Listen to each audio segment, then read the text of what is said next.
আসসালামু আলাইকুম everyone, welcome back to my new blog and I hope সবাই অনেক বেশি ভালো আছেন। বড় সর্দার বাড়ি ঘোরার পরে আমরা এখন বেরিয়ে পড়েছি পুরো এরিয়াটা ঘোরার জন্য। আর এখানে আমরা সবাই জানি কারুপল্লী আছে এবং জাদুঘর আছে। সর্দার বাড়ি থেকে বের হওয়ার পরে আমরা লেকের পাশে চলে এসেছি, আর লেকের পাশে এত সুন্দর একটা ভিউ পাওয়া যায়। ঘুরতে ঘুরতে আমরা খুবই টায়ার্ড হয়ে গিয়েছিলাম, সেজন্য আমরা এখানে ছোট ছোট কিছু স্টল আছে সেখানে যে একটু বসার প্ল্যান করছিলাম, যে সেখানে বসে আমরা কিছুক্ষণ রেস্ট করব, তারপর আমরা কারুপল্লীতে যাব। তুমি একটু কমায় খাও, আমি চা খাচ্ছি। দেখি না, দেখা না, দেখা যাবে না, এটা দেখা যায় না। ফিল কোন ব্র্যান্ডের জানতে পারি? নিরন্ত। এটা হচ্ছে জীবন। ওরে একা নিও।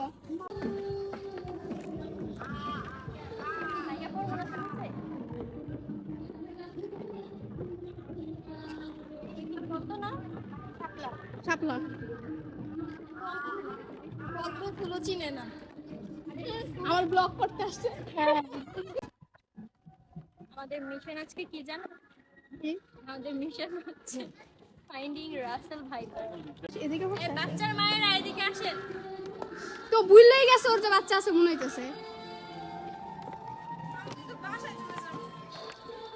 বাসা যাবি কেন? যা, তোর বাসা তো কাছে। বাচ্চাদের মতো করে আপু আপু আপু আপু সারাক্ষণ সারাদিন ওরে নিয়ে কোথাও গেল বিরক্ত বানাই ফেলে।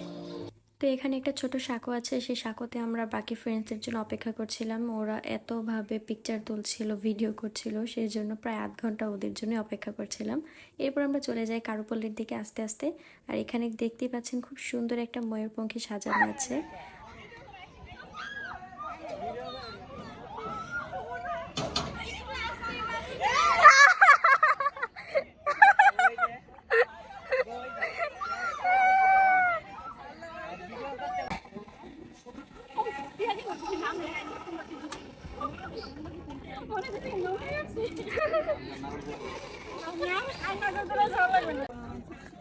এই খেজুর গুলা মানে কত বছর ধরে চোখেই দেখি না। এগুলো কি বলতে? এই ফলটার নাম কি বলতো? এটা দেওয়া অনেক মিষ্টি। দেওয়া, তুই বলতে পারছিস না। আর এটা এটা খেজুর, দেশি খেজুর। জাম আছে, জাম আছে। হ্যাঁ, এগুলো খেতে কেমন হয়? জাম আছে আপনার কাছে এখন? কি খাও নাই তুমি দোস্ত? হ্যাঁ, কথা জিজ্ঞেস করতেছ। দেওয়া দেওয়া খায় না, দেওয়া চিনে না। আরে বলদ হয়ে গেলাম, সবাই চিনে আমি চিনি না। এখানে আসার পর এরকম কিছু কিছু জিনিসের সাথে দেখা হচ্ছে যেগুলো আসলে সচরাচর এখন চোখেই পড়ছে না। তো এই জিনিসটা আমার কাছে খুবই ভালো লেগেছে। আসলে প্রাচীনকালে মানুষের জীবনযাত্রা কতটা সুন্দর আর নিখুঁত ছিল, সেটা যদি দেখতে হয় অবশ্যই আপনাকে এখানে আসতে হবে। আর এখানে আসলে আপনি এরকম কিছু জিনিস চোখে পড়বে যেগুলো আসলে সত্যি আপনাকে খুব ভাবাবে যে আসলে ইতিহাসটা কীরকম ছিল, তাদের জীবনযাত্রাটা কীরকম ছিল। দেখতেই পাচ্ছেন সুন্দর একটা পালকি এখানে। তো আস্তে আস্তে আমরা হচ্ছে কারুপল্লীর দিকে এগোচ্ছি। কারুপল্লীতে যাওয়ার আগেও অনেক সুন্দর সুন্দর জায়গা আছে যেগুলো হচ্ছে আমি সবটা কভার করতে পারিনি। আসলে সোনারগাঁয়ের এরিয়াটা খুবই বড়, আপনারা আসলে অবশ্যই এখানে ঘুরে দেখতে পারবেন এরিয়াটা কতটা বড়। আর এটা হলো কারুপল্লীর মেইন গেট। তো কারুপল্লীতে ঢোকার পরপরই দেখলাম বায়োস্কোপ দেখানো হচ্ছে, যেটা আমরা আগে টিভিতে দেখেছি, বাট খুব ইন্টারেস্ট নিয়ে এটা আমরা ফ্রেন্ডরা মিলে ট্রাই করেছি। খুবই ভালো লেগেছে আমার কাছে।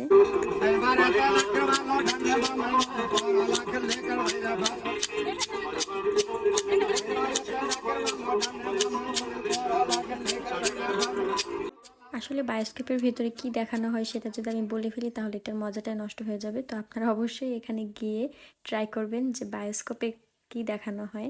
বায়োস্কোপের মূল্য মূলত ছিল মাত্র 20 টাকা করে। তো অবশ্যই আপনারা এটা ট্রাই করবেন, সেজন্য আমি আর বলছি না। তারপরে আমরা কারুপল্লীর ভিতরে চলে আসি।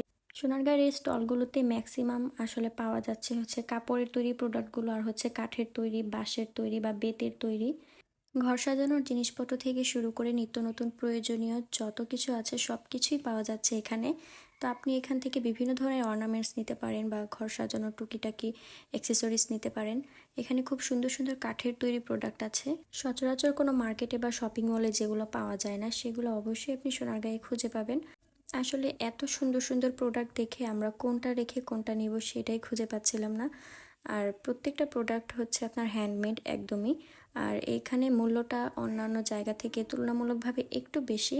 তো আমি সবগুলোর মূল্য বলছি না, তো অ্যাভারেজ করে হচ্ছে সব কিছু এখানে 100 টাকা থেকে শুরু করে আপনি 400-500 টাকা পর্যন্ত হচ্ছে প্রোডাক্টগুলো কিনতে পারবেন। আর এই যে পার্সগুলো হচ্ছে এগুলো 350 করে ছিল। বেসিক্যালি আমার নজর কাড়ছিল এই ব্যাগগুলো, কারণ ব্যাগগুলো খুবই সুন্দর দেখতে, কিন্তু আমার এখান থেকে কেনা হয়নি কারণ অলরেডি আমার এরকম পার্স আছে। আর এখানে দেখতে পাচ্ছেন বাচ্চাদের বিভিন্ন খেলনা, একতারা দুতরা এগুলো সবই পাওয়া যাচ্ছিল। আর যে কোনো আউটফিটের সাথে এই পার্সগুলো খুব ভালো মানাবে। এছাড়া আমরা এখানে দেখতে পাচ্ছি শঙ্খ দিয়ে তৈরি কিছু প্রোডাক্ট, তো এগুলোর নাম আমি সব কিছু জানি না মূলত। আর এই ব্যাগগুলো আমার কাছে খুবই ভালো লেগেছে, এগুলো খুব সুন্দর ক্যাজুয়াল লুকের সাথে আপনার ভালো মানাবে বা যে কোনো আউটফিটের সাথে আপনি ট্রাই করতে পারবেন। আর এখানে কাঠের তৈরি বিভিন্ন রিংস, তারপরে ইয়ার রিং, হেয়ার ক্লিপ, ইয়ার টপ আছে। তো এগুলোর মূল্য একদমই কম, মাত্র 30 টাকা করে এগুলো। তো এখানে বেশ কিছু কালেকশন আছে, আপনি পছন্দ মতো যেটা খুশি সেটাই নিতে পারবেন। এগুলো হচ্ছে ফিঙ্গার রিং, তো এই রিংগুলো কাঠের তৈরি করা। আর এই চুড়িগুলো 100 টাকার জোড়া ছিল, চুড়িগুলো খুবই সুন্দর, এগুলো আপনি শাড়ির সাথে পরতে পারবেন।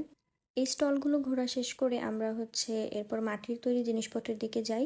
তো মাটির জিনিসগুলো এত সুন্দর লাগছিল, এত সুন্দর করে তারা ডেকোরেশন করে রেখেছিল, বিশেষ করে এই প্লেটগুলো অনেক সুন্দর দেখতে।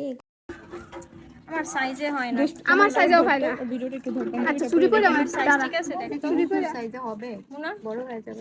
হাত না মানতে না দেখি বড় লাগে, মোটাই লেগে তো হাত। ছোট হয় না সাইজ। এগুলো কত করে? আর পিস না না মুখ দেখাইবো না। কি একটা হ্যাট, কোনো সাইজ নাই।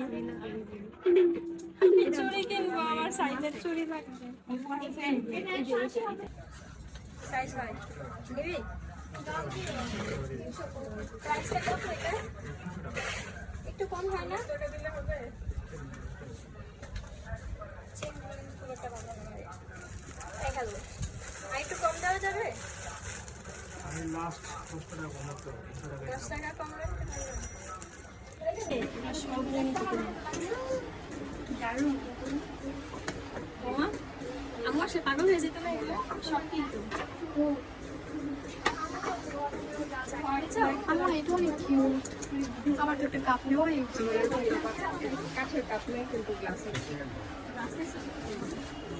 এটা কি অরিজিনাল বাসায় বসে করা দেখে ভালো লাগে না, আনি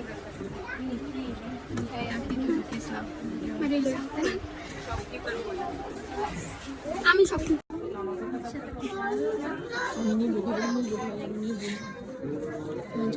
এমন ভাই বলতেছো চুরি করে নিবি? ভাই নিব, ভাই আমি নিব। বলা যাবে না।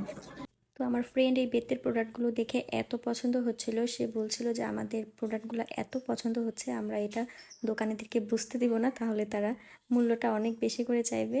তো এটা সত্য কথা, বাহিরের থেকে এখানে প্রোডাক্টগুলো একটু বেশি প্রাইস, কিন্তু আপনি এখানে যেগুলো পাবেন সেগুলোর বাহিরে কোথাও পাবেন না। বাহিরে পাওয়া গেলেও সেটা হয়তো বা অল্প সংখ্যক কিছু প্রোডাক্ট, কিন্তু এখানে যত বেশি কালেকশন আছে এত কালেকশন কোথাও পাওয়া যাবে না। প্রাচীনকালের ঐতিহ্য আর হচ্ছে গ্রামীণ মানুষের হাতের নকশা করা জিনিসপত্র, তাদের ট্যালেন্ট কতটা সেটা একমাত্র এখানে আসলে আপনারা বুঝতে পারবেন। এছাড়া এখানে রয়েছে কিছু কাপড়ের দোকান, জামদানির দোকান। তো এই মণিপুরি ড্রেসগুলো আমার খুব ভালো লাগছিল, আমি চাচ্ছিলাম আমার ছোট ভাই বোনের জন্য আমি কি নিয়ে যাব, বাট আমি কালার চুজ করতে পারছিলাম না। তো এগুলোর প্রাইস কত?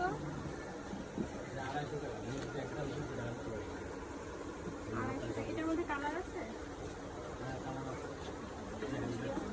নিবি? একটাই কালার? এখানে কালার নাই। ব্ল্যাক ছাড়া আমাদের কালার নাই? সাদা কালার? এই যে ব্ল্যাক আছে একটু। কালো তো হচ্ছে চাচ্ছি না, মানে গরমের মধ্যে সাদা কালার। এটা এখন 16।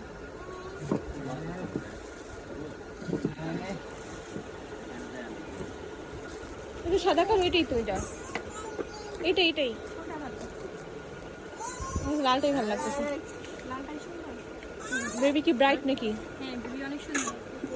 তাহলে লালটাই সুন্দর লাগবে। লালটা এখানে আসলে আপনারা সরাসরি জামদানি তৈরি দেখতে পারবেন। তো আমাদের কারুপল্লী মোটামুটি ঘোরা শেষ, আমরা এখন যাচ্ছি জাদুঘরের দিকে। তো জাদুঘরে যাওয়ার আগে এখানে একটা লালন চত্বর নামে জায়গা আছে, এখানে পুতুল নাচ দেখানো হয়। ঘুরতে ক্লান্ত হয়ে গেছে। আখির এনার্জি বেশি, ক্লান্ত হয় না। আমি জাতির পিতার সাথে ছবি তুলতে যাচ্ছি। ও তাই? একটা মানুষ একটা নিয়ে আসতে ভালো করে। এই তোমরা কি জাতির পিতার সাথে ছবি তুলতে চাও? না, তুমি তো ইজ্জত। আমরা জাদুঘরের সামনে চলে এসেছি। তো এই জাদুঘরের নাম কিন্তু আগে বাংলাদেশ লোক কারুশিল্প জাদুঘর ছিল, কিন্তু এখন এটার নাম পরিবর্তন হয়ে শিল্পাচার্য জয়নুল ও লোক কারুশিল্প জাদুঘর করা হয়েছে। কারণ আমরা সবাই জানি এই জাদুঘর প্রতিষ্ঠার পেছনে শিল্পাচার্য জয়নুল আবেদিনের বিশাল বড় একটা অবদান রয়েছে। 1975 সালে তিনি সরকারের সহযোগিতায় এই জাদুঘরটা সংরক্ষিত করেন এবং এটাকে নতুনভাবে নির্মিত করার একটা উদ্যোগ গ্রহণ করেন। তো জাদুঘরের ভেতরে জিনিসপত্রগুলো দেখলে আপনার সত্যি খুবই অবাক লাগবে। তখনকার মানুষ কত সুন্দরভাবে জীবনযাপন করতো, আর তাদের ব্যবহৃত জিনিসগুলো এত সুন্দর ছিল, তাদের নিজেদের হাতে তৈরি করা। দেখেই বোঝা যায় তারা কতটা ট্যালেন্টেড ছিল, আর হস্তশিল্পে তারা কতটা দক্ষ সেটাও কিন্তু বোঝা যায় তাদের এই কাজকর্মে। এছাড়া আমরা এখানে আরও বিভিন্ন জিনিসপত্র দেখেছি। এখানে দেখতেই পাচ্ছেন কি সুন্দর নকশি কাঁথা করা হয়েছে। এটা কিন্তু আগের দিনের মহিলাদের হাতে তৈরি করা একদম। তারা কোনো মেশিনের ব্যবহার ছাড়াই এত সুন্দর করে নকশি কাঁথা বুনন করতো। বয়নশিল্পের কর্মপরিবেশ নিয়ে এখানে কিছু পুতুল বানানো হয়েছে। তাদেরকে দেখে বোঝা যায় আগের দিনের মানুষ তারা এভাবেই বয়নশিল্পকে ধীরে ধীরে নতুন একটা রূপ দিয়েছিল। আর এগুলো হচ্ছে ট্যাপা পুতুল। আমরা ছোটবেলায় বইতে পড়েছিলাম ট্যাপা পুতুল কি, তো আজকে নিজের চোখে দেখছি। খুবই ভালো লাগছে জিনিসগুলো দেখতে। এখানে মাটির তৈরি আরও অনেক জিনিসপত্র রয়েছে। তো প্রত্যেকটা নিদর্শনের পাশে নাম্বারিং করে তাদের নামগুলো দেওয়া আছে, যেন সহজেই সাধারণ সবাই বুঝতে পারে কোন পুতুলটার নাম কি বা কোন নিদর্শনটার নাম কি। তো মিউজিয়ামটা ঘুরে যতটুকু বুঝতে পারলাম, আগের দিনের মানুষ ম্যাক্সিমাম মাটির তৈরি বা কাঁসার তৈরি, পিতলের তৈরি বা লোহার তৈরি জিনিসপত্র ব্যবহার করতো বেশিরভাগ সময়। খুব একটা দেখা যায় না যে তারা সিলভারের তৈরি কোনো প্রোডাক্ট ব্যবহার করছে। পারিসা এই চুড়িটা আমার লাগবে, এই চুড়িটা আমার লাগবে, এই অর্নামেন্টস করায় দিয়ে দেবো। ওইটা আমার লাগবে, আগের দিনের অর্নামেন্টস তাই না? এই ওই আংটিটাও লাগবে। মাই গড, ওই নেকলেসটা, ওই নেকলেসটা আমার লাগবে। নাম দেখ, নামগুলো কি কঠিন দেখো। নকশি এই নেকলেসটা আমার লাগবে, ওই নেকলেসটা আমার লাগবে। এটা আচ্ছা সব তোর নামে লিখে এই যে এগুলো কি পায়ের না? এই যে এটা দেখছিস নেকলেসটা 5 নাম্বারটা কি দেখ পারো 6 পায়ের তো ভাবলে কেমন লাগে না এগুলো একসঙ্গে কেউ করছে। হ্যাঁ বাংলাদেশের মানচিত্র নকশি কাঁথায় করা এই জিনিসটা খুব ভালো লেগেছে আমার কাছে। তো সোনারগাঁয়ে আসলে মিউজিয়ামটা ছাড়াও আপনি আরও দেখতে পারবেন পাঠাগার, ডকুমেন্টেশন সেন্টার আছে, গ্রামীণ উদ্যান আছে বা ক্যান্টিন আছে। ঢাকার কাছাকাছি আপনি দিনে যেয়ে দিনে ফেরত আসার জন্য পারফেক্ট একটা প্লেস হচ্ছে সোনারগাঁও এই জাদুঘর। এখানে আসলে আপনি শুধুমাত্র আপনার এন্টারটেইনই হবে না, পাশাপাশি আপনি ইতিহাস সম্পর্কে অনেক কিছু জানতে পারবেন, নিজের চোখে দেখতে পারবেন যে জিনিসগুলো কীরকম ছিল। এই জিনিসগুলো একসময় কেউ না কেউ ব্যবহার করেছে, আপনাকে অন্যরকম একটা ইতিহাসে নিয়ে যাবে। তো আমার আজকের ভিডিও এই পর্যন্তই থাকবে। If you choice this video, please guys like, comments and share. Thanks for watching guys, and please subscribe my YouTube channel and please hit the bell icon. See you later guys, bye bye.